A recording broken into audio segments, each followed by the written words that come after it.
At the same time కార్యకర్తలు, అధికారులు, IAS ఆఫీసర్లు, ఐపీఎస్ ఆఫీసర్లు ఎట్లా మీరు వాళ్ళని అప్రహెన్షన్కి గురి చేస్తారు?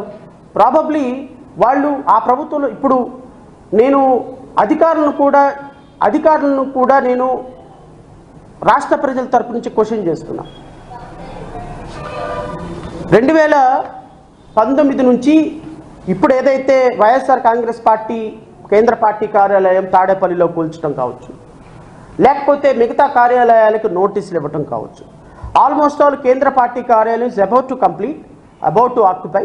కొద్ది రోజుల్లో అది ఆక్యుపై అంటే 4 years నుంచి 3 years నుంచి పార్టీ కార్యాలయాలు అనుమతులు లేకుండా వివిధ జిల్లాలలో కడుతుంటే అధికారులు కళ్ళకి గంతలు కట్టుకొని లేకపోతే ధృతరాష్ట్రుల్లాగా చూస్తూ ఊరుకున్నారా?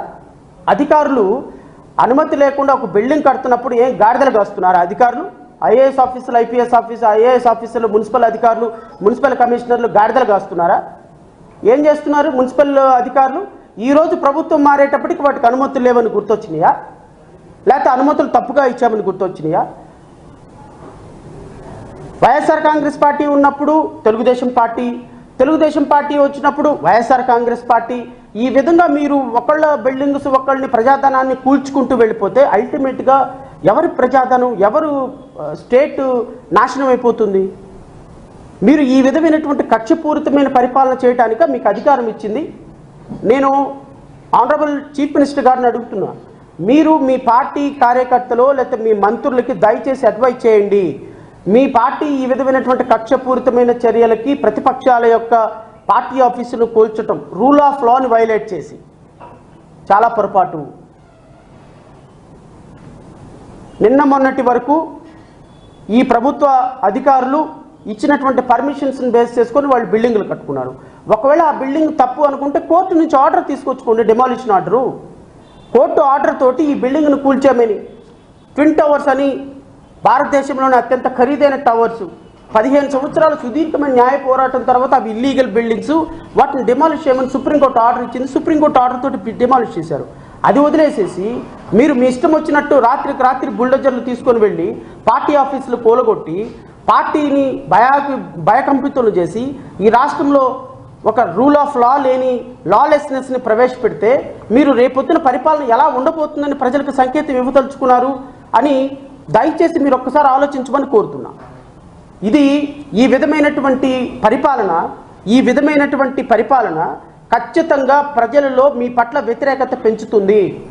మాలాంటి వాళ్ళం పోరాటం చేసి ఈరోజు మీరు గద్దెనెక్కి అనుభవిస్తున్నటువంటి ఈ అధికారం అనేది, ఇలాంటి అధికారం అనేది ఖచ్చితంగా ప్రభుత్వానికి మాయన మచ్చలాగా మిగులుతుంది. నేను మీకు రాష్ట్ర ప్రజలకు ఒక జడ్జిమెంట్ చదివి వినిపిస్తా. ఎందుకంటే ప్రభుత్వం అనేది చట్టానికి అనుగుణంగా పనిచేయాలి. ఒకవేళ అధికారికంగా వాళ్ళు తప్పు బిల్డింగ్ కట్టుకొని పర్మిషన్ లేకుండా బిల్డింగ్ కట్టుకుంటే what the government is suppose to do? Government should follow the rule of law. What is the rule of law అనేది మీ లాయర్లు మీకు అడ్వైజ్ చేయాలి. ఈ రాష్ట్ర అత్యున్నతమైన high court 3 ACs Hyderabad versus municipal corporation of Hyderabad అనే కేసులో చాలా స్ట్రింజెంట్ గైడ్లైన్స్ ఓవరాల్గా రాష్ట్రంలో జరిగే ఏ డిమాలిషన్ అయినా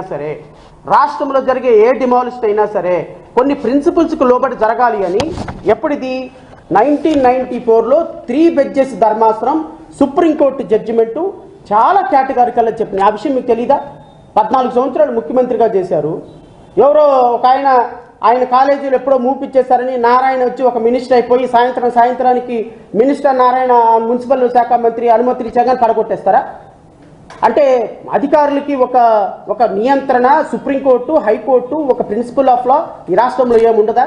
అంటే మీ కాలేజీలు మూపిచ్చేశారని ఒక అలిగేషన్ ఉంటే మీరు బిల్డింగ్లు పడగొట్టేస్తారు. మీ బాబు జాగీర్ అనుకుంటున్నారా ఆ రాష్ట్రం? నాకు అర్థం కాదు. లేకపోతే మీకు ప్రజలు ఓట్లేశారు కదని ప్రజలు పిచ్చోళ్ళగా కనపడుతున్నారా? లేకపోతే కోర్టులు పిచ్చిగా కనపడుతున్నారా? లేకపోతే మాలాంటి వాళ్ళు ప్రశ్నించరనేటువంటి ఆలోచన?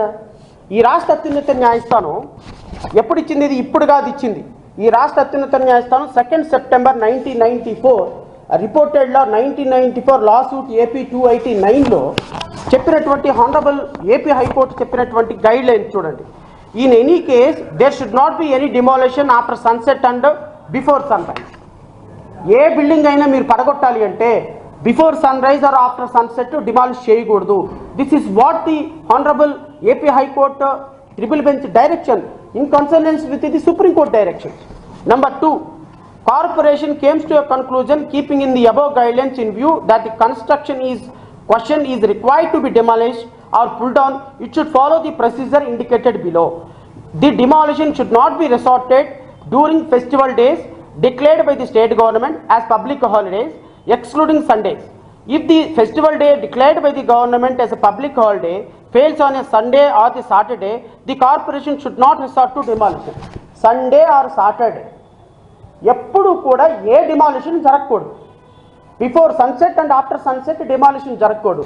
This is what the direction by the honourable AP high court and by the honourable supreme court. కొన్ని వందల జడ్జిమెంట్స్లో before sunset after sunset demolition చేయకూడదు, సండేస్ సాటర్డేస్ డిమాలిషన్ చేయకూడదు, నోటీస్ ఇచ్చిన వెంటనే డిమాలిషన్ చేయకూడదు, కోర్టు ఆర్డర్ ఉన్నప్పుడు డిమాలిషన్ చేయకూడదు.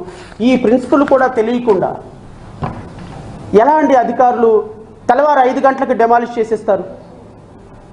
తెల్లవారు 5 గంటలకు డెమాలిష్ చేసేసి ప్రభుత్వానికి ఏం సంకేతం ఇవ్వదలుచుకున్నారు అంటే కక్షపూరితమైనటువంటి డెమాలిషన్, ప్రతిపక్ష నాయకుల యొక్క పార్టీ ఆఫీసులు కూలగొట్టాలి అని కాలికి బలపం కట్టుకొని కూర్చున్నట్టు కనపడుతుంది కదా. రేపొద్దున మళ్ళీ వైఎస్ఆర్సీపీ అధికారంలోకి వచ్చి మీ సెంట్రల్ పార్టీ ఆఫీస్ కూడా కూలగొట్టేస్తుంది. అప్పుడు ఏం చేస్తారు మీరు? అప్పుడు రాష్ట్రంలో ప్రజలు ఏమనుకోవాలి, అధికారులు ఏమనుకోవాలి? పోనీ మీ పార్టీ ఆఫీసులకి ఏమైనా పర్మిషన్స్ ఉన్నాయా?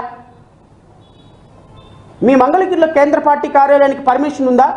ఇప్పటికీ పర్మిషన్ ఇచ్చి కట్టారా? ఒకవేళ పర్మిషన్ ఉంటే టీడీపీ అధికారిక ప్రతినిధి ఎవరినైనా చూపించమనంటే పర్మిషన్ కాపీ. మీరు కట్టుకున్న ఏ బిల్డింగ్కి అయినా పర్మిషన్ ఉందా పార్టీ కార్యాలయాలకి? మీరు కట్టినటువంటి ఇప్పుడు ఈ కరకట్ట మీద ఉన్నటువంటి ఇక్కడ నుంచి మంతెన సత్యనారాయణ దాకా రాజు ఆ బిల్డింగ్ వరకు మొదలు పెట్టుకుంటే ఏ బిల్డింగ్కి పర్మిషన్ ఉండదు. మరి బిల్డింగ్లన్నీ పడగొట్టండి, కరకట్ట మీద ఉన్న బిల్డింగ్లన్నీ పడగొట్టండి సార్. అనుమతులు లేవు దేనికి కూడా, అవన్నీ కూడా ఇరిగేషన్ ల్యాండ్లే. ఎస్, మేము కూడా దాని మీద కేసు ఫైల్ చేస్తాం, నో డౌట్. ఏదైతే మీరు ఇప్పుడు పడగొట్టారో పార్టీ కార్యాలయాలు, మేము కూడా కరకట్ట మీద ఉన్నటువంటి బిల్డింగులు దేనికి పర్మిషన్ లేదు, ఆ పర్మిషన్ కూడా ఇరిగేషన్ ల్యాండ్లో అన్ని బిల్డింగులు కట్టారు, వాటన్నిటిని కూడా డిమాలిష్ చేయండి అని మేము కూడా ఒక ప్రజా ప్రయోజన వ్యాజ్యం వేయబోతున్నాం. ఇండివిజువల్గా పార్టీలుగా చేసి వాళ్ళని కూడా వేస్తాం. మీరు ఏం యాక్షన్ తీసుకుంటారో మేము చూస్తాం. రాష్ట్ర